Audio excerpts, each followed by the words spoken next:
جو مغیرہ بن شعبہ میرا مالک ہے مجھ سے خراج زیادہ لیا جاتا ہے اور یہ میرا کام ہے، شکایت کی۔ تو آپ نے جب کام دیکھا امیر المومنین نے، آپ نے فرمایا آپ کے اس کام کے حوالے سے تو خراج زیادہ نہیں ہے، آپ جتنا دے رہے ہیں یہ درست ہے۔ تو اس موقع پہ اس نے دھمکی دی تھی اس غلام نے، اور اس نے کہا تھا کہ عمر میں تمہیں ایک ایسی چکی بنا کو دوں گا جس کا چرچا مشرق و مغرب میں ہوگا،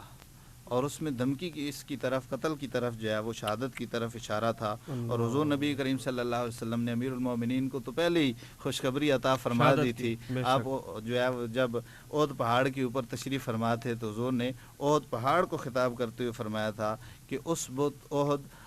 فإنما علیک نبی و صدیق و شہیدان،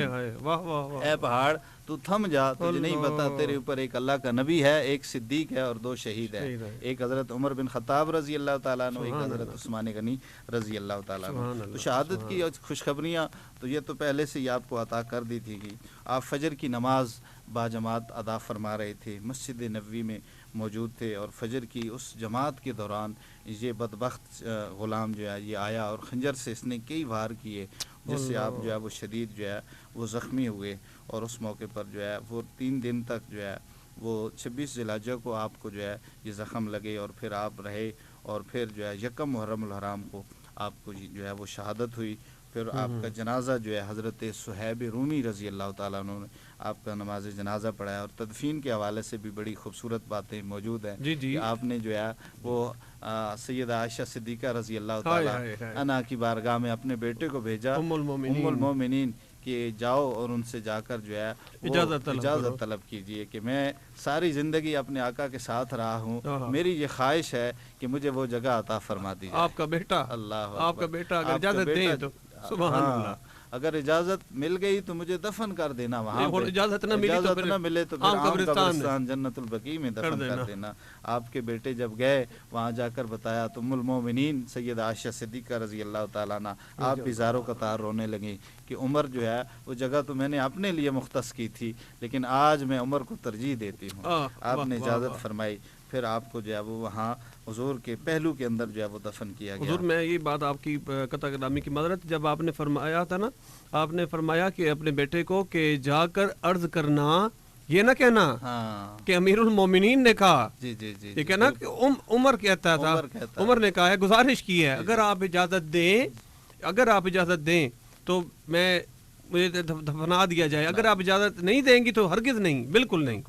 سبحان اللہ، سبحان اللہ۔ اور اس کے ساتھ اس طرح یہ بھی ہے کہ آپ نے ایک یہ بھی فرمایا تھا کہ ہو سکتا ہے کہ ابھی میں زندہ ہوں اور میرے اس جو ہے وہ سلطنت کے امیر ہونے کی وجہ سے آپ مجھے اجازت دے دیں۔ ایک اور وصیت بھی فرمائی تھی کہ جب میری روح پرواز کر جائے عبداللہ ابن عمر ایک دفعہ پھر جا کر ان سے اجازت طلب کرنا۔ پھر انہوں نے اجازت جو ہے وہ طلب کی اور اجازت مل گئی، اور حضور کے پہلو میں جو ہے وہ مدفون ہے، اور قیامت تک جب مسلمان حضور کے روضہ رسول پر جب آئیں گے، سلامیاں حضور پر پیش کریں گے، تو وہاں پر جو ہے امیر المومنین حضرت ابو بکر صدیق رضی اللہ تعالیٰ عنہ اور حضرت عمر فاروق رضی اللہ تعالیٰ عنہ کی بارگاہ میں بھی نذرانے انشاءاللہ قیامت تک جو ہے یہ پیش ہوتے رہیں گے۔ تو آج کا یہ عظیم دن ہے، آج ہمارے عظیم اس لیڈر اور عظیم ہیروز کا دن ہے۔ آج چونکہ ہمارے سمتوں اور رخ چینج ہو چکے ہیں، ہمارے لیڈر اور ہیروز چینج ہو چکے ہیں، اپنی نوجوان نسل کو میں یہی کہتا رہوں گا کہ آج کے دن جو ہے فاروق اعظم کی سیرت و کردار کو اپنائیں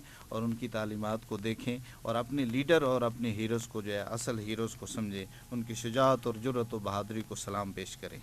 سبحان اللہ، سبحان اللہ۔ سامعین کرام، آج بہت ہی خوبصورت انداز میں انتہائی واجب الاحترام برادر مکرم حضرت علامہ مولانا حافظ محمد آصف ضیاء صاحب فاضل جامعہ بحیرہ شریف سے آپ تشریف فرما تھے،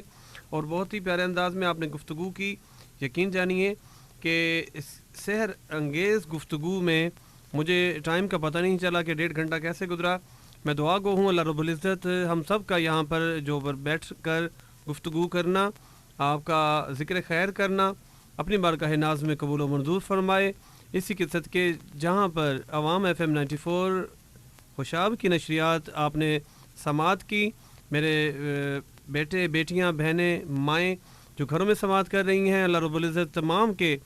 علم و عمل میں جان و مال میں برکت عطا فرمائے۔ اسی ذکر خیر کے صدقے اللہ رب العزت تمام بیماروں کو شفائے کلی عطا فرمائے، تمام پریشان حال کی پریشانیاں دور فرمائے، اور جو لوگ تنگ دست ہیں ان کو کشادہ دست بنائے، جو لوگ اولاد نرینہ سے